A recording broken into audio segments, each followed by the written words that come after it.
One of the biggest questions that's been asked year after year is, can running quarterbacks be successful in the NFL? I mean, this is a discussion that's gone back to when Roger Staubach played. Granted, he was also a great thrower, so that made the discussion a pretty short one. But it's been said time and time again, scrambling quarterbacks can be successful in college, but not the NFL. Personally, I find that statement very stupid and dumb. Let me explain what I mean with this play. Cincinnati's playing a cover 2 zone on this play, which is typically a good defensive play to stop the run. Although Baltimore is also going to fake as though they're running a screen pass here. That fake is important because now William Jackson is forced to stay at the top half of the screen. As for Baltimore, it's a pretty simple option play. Lamar Jackson really only has one guy to keep an eye on, and that's Hardy Nickerson. And at this point, this play's already lost for Cincinnati. There's nothing they can do. William Jackson has to stay to the top of the screen, because if he doesn't, Lamar Jackson can just throw a screen pass. Meaning that Hardy Nickerson is going to be the only guy to the left side of the screen. Meaning that there's going to be a bubble in between him and Nickerson. If Nickerson heads over to the top of the screen to close up that bubble, then Lamar Jackson can just give the ball to Collins. Because Baltimore has a tight end blocking on this play, they would have 6 blockers to Cincinnati's 6 defenders in the area. As long as everyone makes their blocks,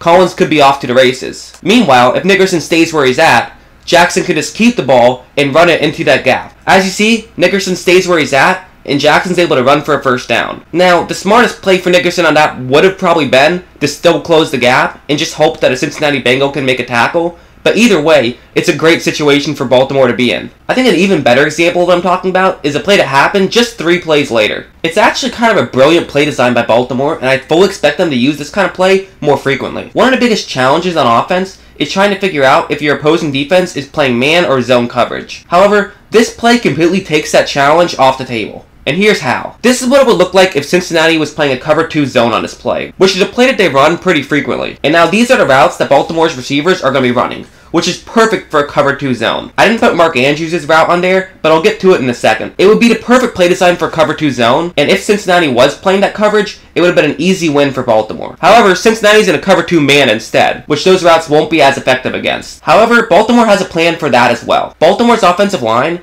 is simply going to let themselves get beat to the outside. And when your defender is expecting a pass play, they're typically not going to think to cover up the middle of the field. Since the goal of this play is to get Cincinnati Bengals defenders away from the center, Baltimore center Matt Suckra is going to move up in coverage instead. As I said I would mention before, Mark Andrews' route is important here, as he's going to take away the linebacker from the middle of the field. Really, every Baltimore route is going to be away from the middle of the field, which is basically going to allow the entire Baltimore Ravens logo to be completely wide open. And Jackson has a blocker in front. All Lamar Jackson has to do is look up, see that it's man coverage, and run straight forward.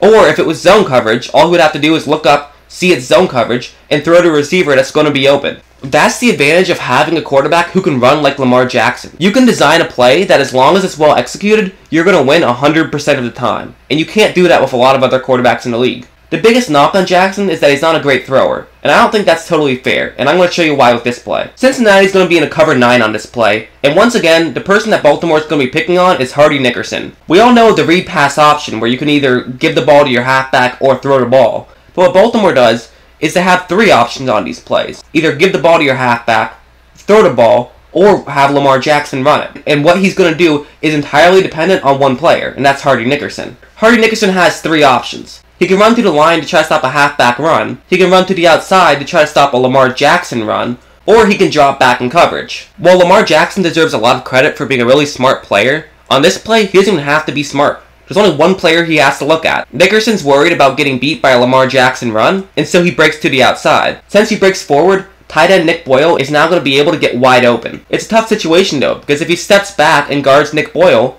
then Jackson could just run to the outside for a first down. Sam Darnold, Baker Mayfield, and Josh Rosen are all undoubtedly more accurate passers. Josh Allen's a unique quarterback in his own way, but what makes Lamar Jackson so interesting and so fun to watch is his ability to run up the football. While Lamar Jackson and Cam Newton are very different players in a lot of ways, the way that they're being used is very similar. You use their running ability to set up the pass, and their passing ability to set up the run. If you watch the Ravens-Bengals game, you probably noticed the Bengals playing a lot of zone. The reason for this, obviously, is that the Ravens keep running the ball, and so you want to play a lot of zone coverage. If you want to explain to someone how running the ball sets up the pass, this game was the perfect example of how it does it. The best way to stop a run is with zone coverage, because no matter what, there's going to be someone in the area to make a tackle. However, the problem is, if you keep playing zone coverage, then the other team can make plays against zone coverage. Just about every route a Raven ran was designed to beat zone coverage. This play is a perfect example of that. Cincinnati's going to be playing a modified cover 6 on this play. They're going to have a defensive tackle drop back into coverage and a linebacker rush Jackson, but other than that, it's a pretty standard cover 6. And because of that, this means there's going to be a gap after the linebackers and before the safeties. On initial watch, this play might look like it's not a great play by Jackson. He sort of sidearms Chris Moore and doesn't make a perfect throw. But the reality is,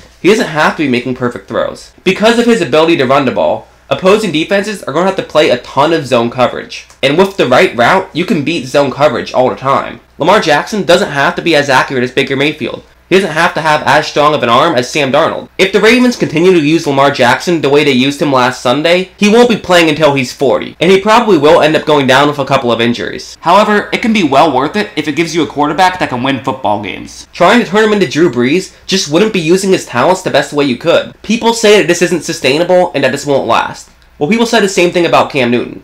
I'm definitely not saying he's better than those guys, but he absolutely can be effective in the NFL.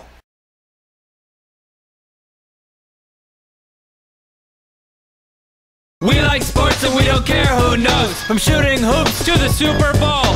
We like sports and we don't care who knows. Football, tennis, hockey, golf. The game is starting, everyone is here. I got my snacks, my friends, and a beer.